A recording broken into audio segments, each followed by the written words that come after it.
Alright guys, so we're gonna take off the bumper right now for the FL5. We're on the dyno. And let's put on the new PRL intercooler and let's get some numbers. This is gonna be kind of a weird video because we are just trying to do this on the spot. So bear with us. You're gonna see how we have to work at the dyno and how we have to work at the racetrack. So this is kind of gonna give you a real life, non-scripted type of install. But obviously it is a brand new FL5, so here comes Morris. Let's get this right. First what we're gonna do is we're gonna tape off the bumper right here, right there. And yeah, let's get this off.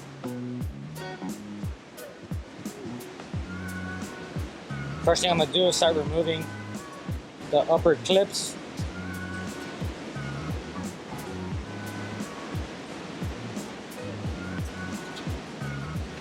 Morris, can you? Oh, I tell you shit about the box over here. What? Should just brought the box. So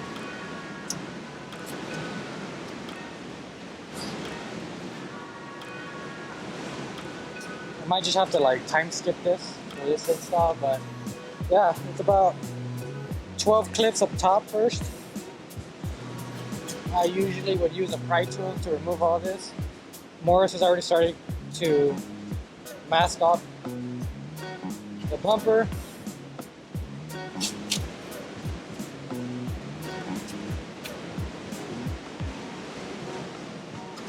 For the most part, all this is already loose.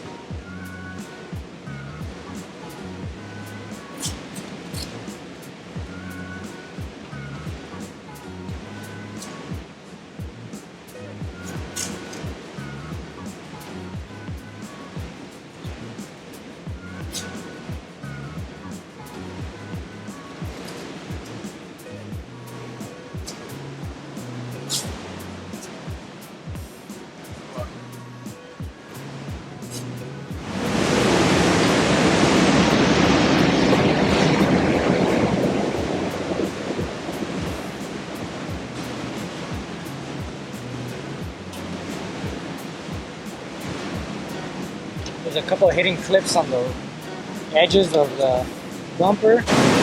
So now we have this tab right here. You're gonna just pull forward and it will detach from the clip that's here.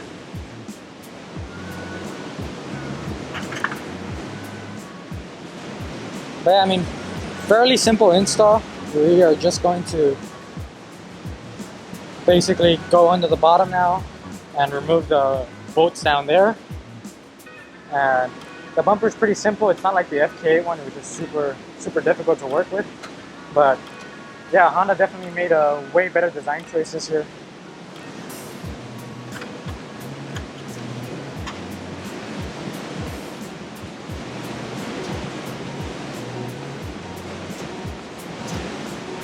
Got the last hidden one right there. That's out. This is out. Pop that one out. Yeah, I'm about to pop this one out. This one's popped out. This one's popped out.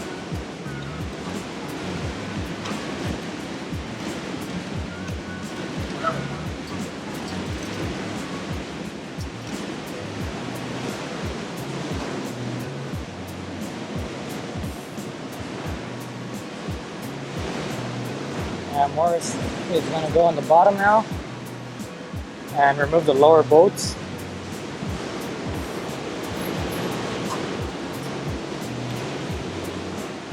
Yeah, as you guys can see, once you remove all the upper bolts, this all front basically comes off in the front. So you're pretty much good there. Alright guys, so Morris is done down there taking up all the clips. Now we are going to remove the bumper now. He said that they're over-engineered, but there is quite a few clips coming out.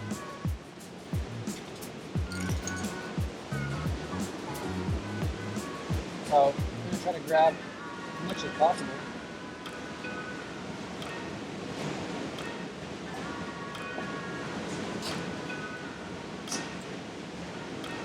everything should basically pop out.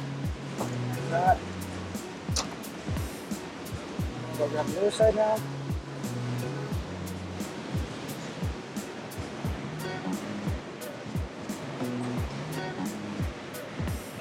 This bumper has been removed already for PPF, so it definitely makes the job easier.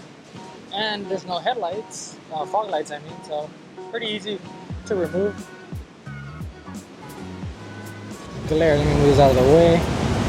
So yeah, stock one's gonna come off. I'm gonna work on this side. I'm gonna remove the 212s that are right here. And then we're gonna grab a 10 to remove the holding bracket that's right under here.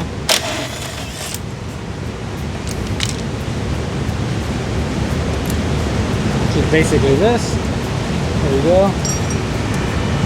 But yeah, pretty straightforward once you have the bumper off. So you guys shouldn't have too much of a crazy time doing this. But the bumper is the biggest part of the whole job. So roughly I would say it should take you about an hour total if you have two hands holding it. So we're obviously fast forwarding this, but here it is. Here's the stock intercooler. You can see the sizing is really small compared to my hand. About 3 fingers width. But yeah, let's get the big PRL one in. We'll take this one away. But here it is, guys. Way bigger in size, if you see. Compared to my hand, it takes up my entire hand. Compared to the other one, was only about this thick. So about 3 fingers. But yeah, this thing is massive. We're gonna enjoy putting this on right now. Huge shout out to PRL.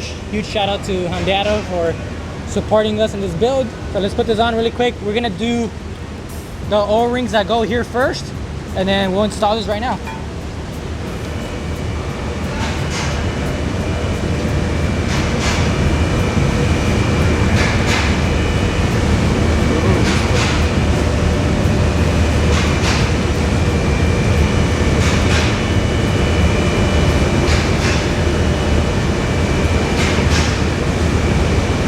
Just like that, we have the O-rings placed. Make sure it's not crunched up or anything, but yeah. Do this on both sides and now we can install it. I'm gonna place this down. I'm gonna wait for more so we can put it. So these little brackets are just gonna go right here and they connect to the intercooler like that. It should be like a 10mm bolt. You can torque it to 10 foot-pounds. And then here are the OEM rubbers that you need to use. So I would suggest placing those back in first.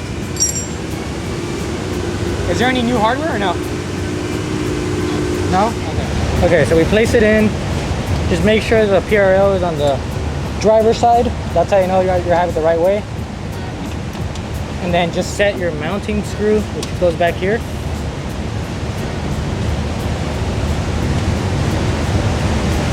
But besides that, Morris has everything done. With 212s. You have the torque wrench over there?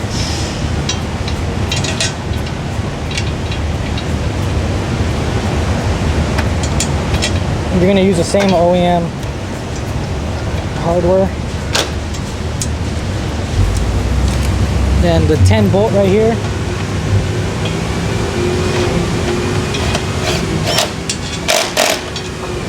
And then we're going to use the 12s.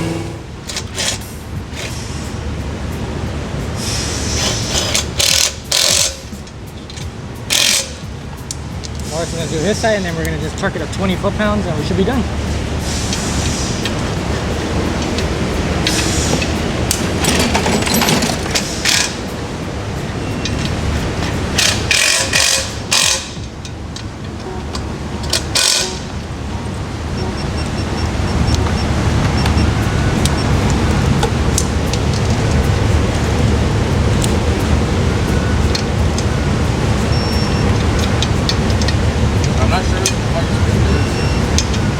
There is like a little weird sensor right there. We have to figure out how to remount it.